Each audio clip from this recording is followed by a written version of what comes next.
नमस्कार, अपना एमपी देख रहे हैं आप। मैं हूं आशीष त्रिपाठी आपके साथ और कुछ बड़ी खबरों के लिए चलेंगे हमारे सहयोगी सुमित के पास, जो कि न्यूज रूम में इस वक्त मौजूद हैं। सुमित शर्मा, आपके पास आएंगे। इससे पहले एक बड़ी खबर अपने दर्शकों को बता दें, धार से इस वक्त की बड़ी खबर। और आपको बता दें, दूध के वाहन में अवैध रूप से शराब को ले जाया जा रहा था और जिस पर कार्रवाई करते हुए जब्त किए गए शराब करीब 37 लाख रुपए की बताई जा रही है ये। और आपको बता दें 290 पेटी अवैध शराब यहां से बरामद की गई। ऑपरेशन शिकंजा के तहत 2 आरोपी यहां से गिरफ्तार किए गए हैं। नौगांव थाना पुलिस ने कार्रवाई करते हुए दूध के वाहन में ले जाई जा रही 37 लाख रुपए की शराब जब्त की है। और इस पूरे मामले में अभी 2 गिरफ्तारियां हुई हैं। कुछ और लोगों की गिरफ्तारी इस मामले में हो सकती है। इनकी निशानदेही पर पूछताछ के बाद 290 पेटी अवैध शराब बरामद की गई। गाड़ी को हमने देखा तो गाड़ी में एक खांचा सरीखा बना हुआ था जिसमें अवैध शराब रखी हुई थी और उसको पूरी तरीके से ऊपर और नीचे जो है दूध के जो रैकेट आते हैं उससे जो है ढका गया था। पूरी जो हमने जब काउंटिंग की तो उसमें 290 पेटियां मिली, जिसमें एमडी नंबर 1 की क्वार्टर, एमडी नंबर 1 की बोतल, ट्यूबॉक बियर की पेटी और मैजिक मोमेंट। कुल मिलाकर इनका जो मशरूका है 36,96,000 रुपये का और आयसर की कीमत जो है 14,50,000। कुल मिलाकर 51,46,000 रुपये का जो है मशरूका जब्त किया गया है। और नवीन हमारे सहयोगी इस वक्त हमारे साथ फोन लाइन पर मौजूद है। नवीन, क्या है पूरा मामला, कहां पर यह कार्रवाई हुई और क्या कुछ और लोगों के तार से जुड़े हो सकते हैं? गिरफ्तारियां तो 2 ही हुई हैं।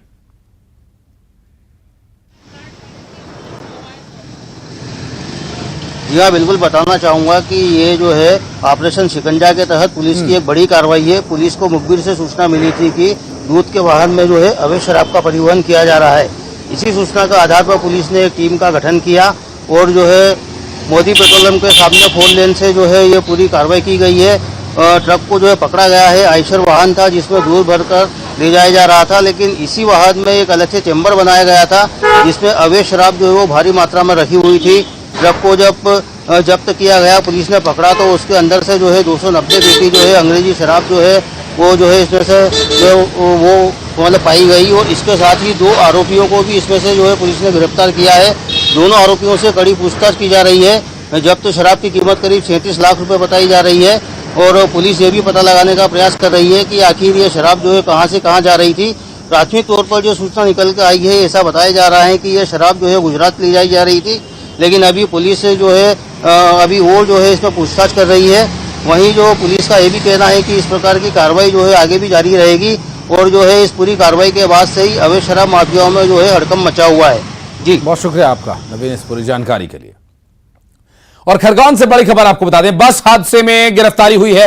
दरअसल फरार बस का मालिक प्रवीण सोनी गिरफ्तार कर लिया गया। उन थाना क्षेत्र पुलिस ने इस पूरे मामले में कार्रवाई करते हुए इसे गिरफ्तार किया। जिला अस्पताल में मेडिकल कराने के लिए पुलिस इसे लेकर पहुंची। बस हादसे में 25 लोगों की जान चली गई थी। पुल की रेलिंग तोड़कर सूखी नदी में गिरी इस बस के हादसे ने पूरे मध्य प्रदेश, पूरे देश को हिलाकर रख दिया था। 25 लोगों की जिंदगी हलाक हो गई थी इसमें।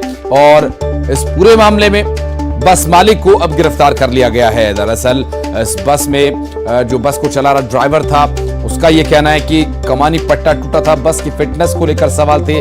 बस के इंश्योरेंस का कुछ अता पता नहीं। बहुत सारे मानक जिसे ये बस पूरा नहीं कर रही थी। सवारियां जरूरत से ज्यादा इसमें भरी हुई थी। बस मालिक का भी इसमें दोष सिद्ध होता है अगर इस पूरे मामले में जो भी जांच में आगे की स्थिति सामने आएगी। बहरहाल जो वर्तमान स्थिति है, प्रथम दृष्टया जो नजर आ रहा है, उसके बारे में जानकारी हम आपको दे रहे हैं। और कटनी स्टेशन के पास बड़ा रेल हादसा हो गया। दरअसल ट्रेन के कुछ डिब्बे बेपटरी हो गए और अब मालगाड़ी के ये 4 डिब्बे पटरी से उतर गए। बिलासपुर और सतना मार्ग की दर्जनों ट्रेन अब ऐसे में प्रभावित हो गई हैं और ट्रेन के कुछ 4 डिब्बे बताए जा रहे हैं जो ट्रैक छोड़कर ट्रैक से उतर गए थे और मालगाड़ी के पटरी से उतर जाने पर यातायात का ये जो मार्ग है, रेल मार्ग, ये बाधित हो गया है और बेपटरी हुए मालगाड़ी के 4 डिब्बों को पटरी पर चढ़ाने का प्रयास किया जा रहा है और मार्ग अभी बाधित है। ये BCN रेक है इसके 4 वैगन्स डीरेल हो गए हैं। ये एनकेजे से कटनी के तरफ जब आ रही थी तब इसका अवपतन हो गया है। तो लगभग 11:30 के बाद से इसके डीरेलमेंट की खबर आई है और अभी रेस्क्यू कार्य प्रगति पे है। देखिए, इसमें जो भी ट्रेनें सतना डायरेक्शन में जाती हैं, मानिकपुर की तरफ, इलाहाबाद की तरफ, प्रयागराज की तरफ, वो सारी मूवमेंट फ़िलहाल अफेक्टेड रहेगी जब तक यह रेस्क्यू कारण पूरा नहीं हो सकता। इसमें भोपाल की तरफ जाने वाली ट्रेन्स फ्रॉम बिलासपुर और फ्रॉम सिंगरौली, उसमें कोई प्रभावित नहीं है। भोपाल, गुना और झांसी के तरफ जो जाती हैं आगासौद से होते हुए, उसमें कोई प्रभाव नहीं है। बाकी सतना डायरेक्शन की ट्रेनें प्रभावित हैं। और मंदसौर से एक बस नदी में पलट जाने का मामला सामने आया। आपको बता दें कि शिवनी नदी में बस पलट गई और हादसे में कई महिलाएं घायल हो गई हैं। अभी मिल रही जानकारी के अनुसार ये बस नदी में पलट गई और इस हादसे में कई महिलाओं के घायल होने की जानकारी मिल रही है। और शिवनी नदी में बस पलट जाने की वजह से यह हादसा हुआ और कई महिलाओं को चोट आई है। हालांकि नदी में सूखे तरफ ये बस पलटी है पुल से। और ये अपनी तरह का एक दूसरा मामला सामने आया है जहां शिवनी नदी में बस पलटी है। तस्वीरें देखकर आप अंदाजा लगा सकते हैं, जैसा अब से कुछ दिन पहले ऐसा ही एक मामला सामने आया था जिसमें काफी बड़ा वो हादसा था, 25 लोगों की जान चली गई थी। मंदसौर में भी कुछ इसी तरह का हादसा पेश आया, हालांकि इसमें अभी महिलाओं को चोट आई है, किसी के हताहत होने की कोई जानकारी नहीं मिल पाई है। और गुना में धीरेन्द्र शास्त्री के मंच पर एक शख्स चढ़कर उत्पात मचाने लगा। दरअसल बागेश्वर धाम सरकार के मंच पर दरबार के दौरान एक शख्स चढ़ गया और नारेबाजी करने लगा, हाथ पांव फेंकने लगा, सिर झुमाने लगा। उसी वक्त मंच पर केंद्रीय मंत्री ज्योतिरादित्य सिंधिया भी मौजूद थे और उनकी मौजूदगी में यह सब कुछ होता रहा। सुरक्षा के चलते ये एक बड़ा सवाल भी है। हालांकि वहां मौजूद बाउंसर्स ने उसे पकड़कर मंच से उतार दिया। शख्स को उत्पात मचाते वहां पर लगे कैमरों में उसकी तस्वीर रिकॉर्ड हो गई, जो हम आपको भी दिखा रहे हैं। दरअसल वहां पंडित धीरेन्द्र कृष्ण शास्त्री के चरणों में पहले वो बैठा हुआ था और फिर अचानक वहां पर उछल कूद करने लगा, उसे पकड़ लिया गया।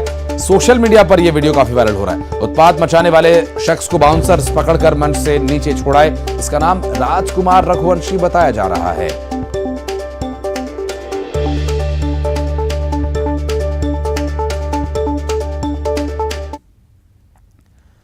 और भोपाल में सब इंजीनियर की काली कमाई का खुलासा जारी है। जी हां, हेमा मीणा के घर छापे में बड़ा खुलासा हुआ। दरअसल बिलखिरिया में बंगला, फार्म हाउस, लाखों के कृषि उपकरण, डेयरी, ये सब कुछ मिला। फार्म हाउस पर हाउसिंग बोर्ड के लाखों के सरकारी उपकरण लगाए गए थे और ये सब यहां से जब्त किया गया। फार्म हाउस पर 100 से ज्यादा कुत्ते, जिसमें पिटबुल नस्ल के, डॉबरमैन नस्ल के और कई महंगी ब्रीड्स के कुत्ते मौजूद थे। भांति भांति के कुत्ते, लगभग 60 से 70 अलग अलग ब्रीड की गाय। हाउसिंग बोर्ड के सामान का फार्म हाउस के निर्माण में इस्तेमाल किया गया और 30 लाख रुपए की कीमत का टीवी, सीसीटीवी मॉनिटर, अलमारी, ऑफिस टेबल, रिवॉल्विंग चेयर्स यहां से बरामद हुई है। और फार्म हाउस में एक विशेष तरह का कमरा भी बनाया हुआ था। कमरे में महंगी शराब, सिगरेट जैसी वस्तुएं मौजूद थीं और महंगी गाड़ियों का एक जखीरा भी यहां पर है। और पूरा आप तस्वीरों में देख सकते हैं, 3 तस्वीरें, गाड़ियों की अच्छी खासी कतार यहां पर लगी हुई है। 2 मिनी ट्रक्स और एक टैंकर और थार समेत 10 गाड़ियां यहां से जब्त की गई है। करोड़ों की ज्वेलरी, कैश यहां से मिला है। हालांकि इस पूरे मामले की जांच अभी की जा रही है। कई अफसर इस पूरे मामले में शामिल हो सकते हैं, क्योंकि मिली भगत से ही ये इतना बड़ा साम्राज्य 30,000 रुपए कमाने वाली एक अदना सी कर्मचारी ने बनाकर रखा हुआ था। और भ्रष्टाचार की इंतहा है ये। और 30,000 की तनख्वाह में 30 लाख का टीवी, 50-50 लाख की गाड़ियां, आखिर कैसे? एक जांच का विषय इस पूरे मामले में कार्रवाई अभी भी जारी है। बहरहाल आपको बता दें कि इस पूरे घटनाक्रम के सामने आने के बाद से हर कोई हिला हुआ है, शॉक में है। हालांकि ये तो स्पष्ट है कि एक अकेले संविदा कर्मचारी के बस का तो ये नहीं है। इस पूरे मामले में भ्रष्टाचारियों की पूरी एक चेन है जिसके बारे में जांच में काफी कुछ सामने आ सकता है। वासु चौरे हमारे सहयोगी इस वक्त हमारे साथ मौजूद है, उनसे बात करेंगे। वासु, 30,000 की कमाई, 30 लाख का टीवी देख रही थी मोहतरमा, घर है कि पूरा साम्राज्य है, कितनी संपत्ति है, 232% संपत्ति बना डाली, ये सब कैसे पॉसिबल हुआ? बहुत बड़ा ये झोल है। निश्चित तौर पर आशीष, देखिए बहुत हैरानी का मामला है, बड़े पैमाने पर भ्रष्टाचार हुआ है। ये साफ तौर पर इस पूरी जांच में जो चीज़ें निकल कर आई हैं उससे साबित हो जाता है। और जिस तरह से फार्म हाउस है, फार्म हाउस में जो ऐशो आराम की चीज़ें हैं उससे अंदाज़ा लगाया जा सकता है कि कितनी अकूत संपत्ति है जो बनाई गई है। और इसके अलावा जो आय के सोर्सेस हैं उनको भी खंगालने में खुद लोकायुक्त की टीम को काफ़ी ज़्यादा समय लग रहा है, काफ़ी ज़्यादा मशक्क़त करनी पड़ रही है कि जो निश्चित आय है, एक तय आय है, उससे इतनी ज़्यादा संपत्ति किस तरीके से कोई बना सकता है। इन तमाम बातों की लगातार जांच जारी है। यहाँ तक कि जो भ्रष्टाचार का ये पूरा मामला है, सिर्फ कैश की बात इसमें ना करें, बड़े पैमाने पे करोड़ों रुपए, लाखों रुपए की जो ज्वेलरी है वो बरामद हुई है। अलग अलग ब्रीड्स के जो डॉग्स हैं, जो पिटबुल्स हैं, वो भी कहीं ना कहीं फार्म हाउस में थे। उनके बारे में भी तफ्तीश की जा रही है कि उन्हें कहाँ से खरीदा गया, उनकी क्या कुछ कीमत है, और इसके अलावा कहाँ कहाँ अन्य ऐसे इलाके हैं जहाँ पर इन्होंने और भी ज़्यादा प्रॉपर्टीज़ जो हैं वो बनाई हुई थी। और निश्चित तौर पर आपने सही कहा कि और भी लोग इस पूरे रैकेट में शामिल हो सकते हैं जो इन पूरे भ्रष्टाचार के मामलों को लंबे समय से अंजाम दे रहे थे, और अंजाम नहीं दे रहे थे तो भ्रष्ट अधिकारियों को, कर्मचारियों को सपोर्ट करने का काम कर रहे थे। तो इस एंगल पे भी जो लोकायुक्त की टीम है वो जांच कर रही है और थोड़ा सा और इंतजार करना होगा। ये माना जा रहा है कि कुछ और बड़े खुलासे इस पूरे मामले में हो सकते हैं। आशीष, बिल्कुल वासु, और इतना ही नहीं, ये कौन सी इंजीनियरिंग है इस मामले में, ये भी जानने का विषय रहेगा कि इतना सब कुछ इस इंजीनियरिंग से इन्होंने जुटा लिया। सरकारी संपत्ति का भी इस्तेमाल किया गया, सरकारी इक्विपमेंट्स यहां पर लगाए गए। बहुत शुक्रिया वासु इस जानकारी के लिए।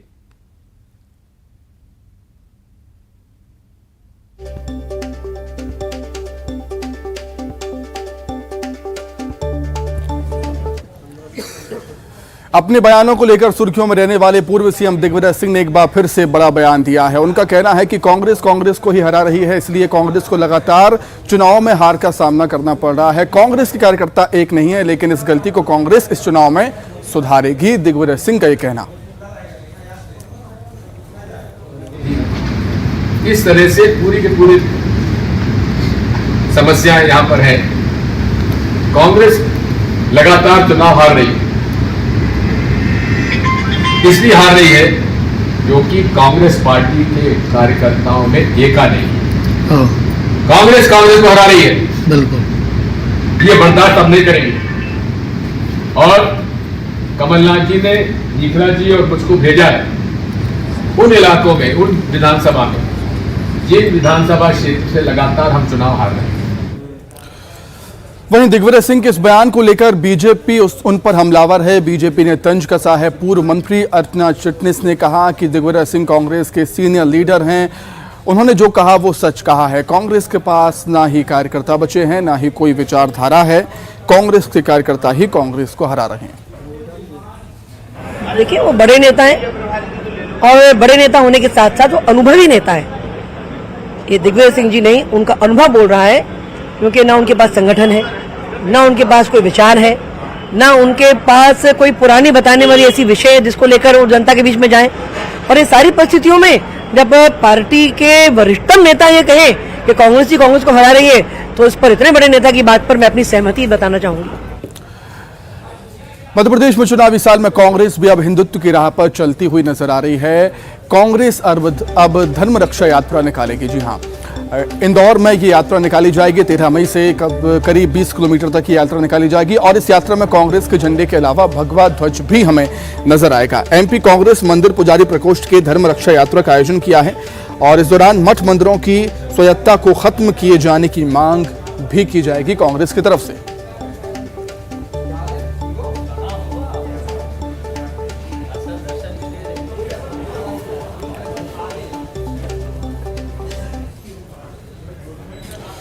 तो वहीं कांग्रेस की धर्म रक्षा यात्रा को लेकर गृहमंत्री अमित शाह ने कांग्रेस पर तंज कसा और उनका कहना है कि ये अच्छे दिन के संकेत है कि कांग्रेस भी अब भगवामय हो रही है। नरोत्तम शाह ने तंज कसते हुए एक बार फिर से कांग्रेस को घेरा है और कांग्रेस की तरफ से हनुमान चालीसा का पाठ किया जा रहा है। चुनावी मौसम में कांग्रेस को भगवान याद आते हैं। चुनाव आते ही कांग्रेस के नेता टीका टोपी लगाते हैं, ये कहना है नरोत्तम शाह का। अब इससे अच्छे दिन क्या चाहिए आपको, वैसे बताओ। कांग्रेस भगवामय हो रही है, कार्यालय भगवामय हो रहा है, हनुमान चालीसा कांग्रेस पढ़ रही है। अब इसमें भी क्या कहानी है या इसमें भी क्या दगाबाजी है, ये आने वाला समय बताएगा। लेकिन ये सच है कि इन्हें भगवान और भगवा दोनों चुनाव पर ही याद आते हैं। न तो चुनाव के पहले कभी इनको भगवा याद आता है, न चुनाव के बाद भगवा याद आता है। ये इनके नेता भी चुनाव पर ही टोपी, टीका, जनेऊ जो भी लगाते हैं चुनाव पर ही लगाते हैं। अब जनता इन चीजों को और अब नजर डालेंगे खबरों पर 25 सेकंड्स में।